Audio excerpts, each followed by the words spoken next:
meil on, ma arvan, kõigil, kes Kristusega koos käivad igapäevaselt, on palju lugusi, mida me võiksime rääkida ja see oleks üks väga ilus osadusõhtu, kui kõik tunnistaksid. Ja ma arvan, et me leiaksime selle, kui me hoiame oma südame lahti. On asju, mis kunagi ei oleks läinud niimoodi, me istuks siin, me ei oleks selles konsistentsis, me ei oleks terved võib-olla. Aga minul on olnud ka mitmeid lugusid, aga ma tahan ühega teiega jagada. Et kord oli selline asi, et mind tabas järsku meeletu seljavalu. Ja kes on seljavalu kannatanud, see teab väga hästi, et see on sedasi, et ju väljast ei näe ju keegi, et sul midagi viga on. Ja ega sa nagu seda kaastunnet ka väga ei saa. Ja siis lõpuks on nii, et kõigil ütled, oi, mul on nii valus, mul on nii valus. Aga see asi läks nii hulluks, et käisin perearsti juures, kuni selleni välja, et perearst ei osanud midagi öelda, siis käisin kirurgi juures ja ühesõnaga perearst tahtis mind posia juurde saada, see jõutis nii kaugele välja, sest ta sai mõistus otsa. Ja abikaasa, kes on ka siin saalis, ta oli väga mures mu kõrval, sest ma ei saanud autoga enam sõita. Et iga kord, kui isegi auto käis mingist väikesest asfaldiaugust läbi, mul oli meeletu närvivalu keskselga. Ja see asi oli päris kurb. Ma mõtlesin, et tekib jõuetuse tunne, nii nagu eelnevalt tunnistati, võib tekkida ka vaimselt jõuetuse tunne, et sa ei suuda sellest välja tulla. Aga kui sa ühe korraga saad aru ka, et tegelikult arstid isegi ei ütle, mis sul viga on, et siis see on ka. Ja siis lõpuks pilt, mis mul tehti seljast, oli nii palju öelda, et teil on kunagises kukkumises skolioos on ju. See niisugune kõverdus tekkinud selgruusse ja et disk on sealt väljas, aga et see on niisuguse koha peal ka, et midagi teha ei ole. Ja ma olin ikka päris nukker, me käisime naisega, ta leidis mingi kiropraktiku, see väntsutas mind seal nii, et voodi pidi all kokku kukkuma ja tegelikult oli niimoodi, et pool päeva ja kõik hakkas otsast peale. Ja olime olevistes ja istusin ja Veljo kaptein või keegi ütles seal niiviisi, et ühel mehel on siin seljas valu, on ju. See lugu ei lõpe nii, te arvate. Ja et ühel mehel on siin seljas valu ja selle koha näitas ka enam-vähem ja et Jumal ütleb, et sa saad täna terveks. Ja tõesõna, üks teine mees tõusis püsti.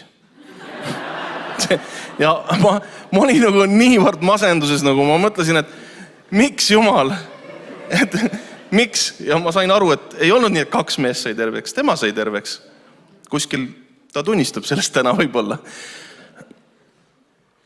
Ja see oli väga raske mulle taluda ja lõpuks küll ma panin endale vineerplaate magamise alla, kes on seljavaluga teab, magasin täiesti vineeri peal ja püüdsin kuidagi leevendada seda ja sain närvirohtusi ja ei aidanud. Ja ühel õhtul ma lihtsalt palvetasin, keerasin naisele selja, õhtune aeg ja ma olin küll otsinud Jumalat mitmes aspektis, et miks niisugune asi mind on tabanud, aga mingil määral leppinud sellega, et me ju teame kõik, nagu siingi on kirjas, kui lähed välja, et miks õiged kannatavad või ma ei ütle, et ma õige oleks olnud, aga keegi meist ei arva, et me oleme väärt seda kannatust täpselt, mis tuleb, kui eriti füüsiline valu on. Kui hammas valutab, keegi ei ütle, et ma olen väärt seda hambavalu, las aga valutab, me otsime leevendust. Ja ma palvetasin hoopis teisel teemal. Ja ma usun, et see võib kedagi kinnitada ka täna, et asjad ei käi Jumala maailmas ja perspektiivis nii, nagu meie arvame. Ja palvetel ei ole võib-olla sellised vastused, nagu me ootame. Ma palvetasin niimoodi alandlikus meeles, et issand, ma tahan rohkem kogeda su püha vaimu.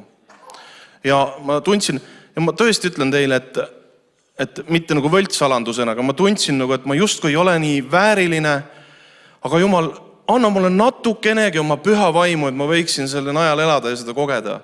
Ja abikaasa on siin kõrval, ta võib tunnistada saalis, et seljas, kes jube raksakas. Ja tänu Jumalale ma olen 2 aastat terve. Mitte ühtegi valu, mitte ühtegi viidet sellele. Et ma tahan teile öeldagi, et need vastused tulevad ootamatul moel.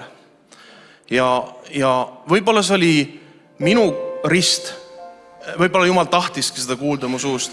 Võib-olla teie suust ootab midagi muud. See ei ole meie tegu küll, aga see näitab, et Jumal tegutseb. Ja ta tegutseb siiski kolmandat moodi, millest meie ei oska isegi mõelda. Ja meie mõtleme variandid välja, kuidas terveneda ja see läheb hoopis teisiti. Aga tänu Jumalale selle tervenemisest. Üks asi veel. Ja kurat tuleb vahest ründama ja tuleb ka füüsiliselt. Oli selline juhus, sõitsin mööda Ristiku tänavat ja tundsin samas kohas seljas valu. See oli aasta tagasi ja ma ütlesin Jumalale, ma ei hakanud kuradit sõitlema, ma ütlesin Jumalale, ma olen kõigile tunnistanud, et ma olen terve ja see valu kodus ära ei ole tagasi tulnud. Aamen.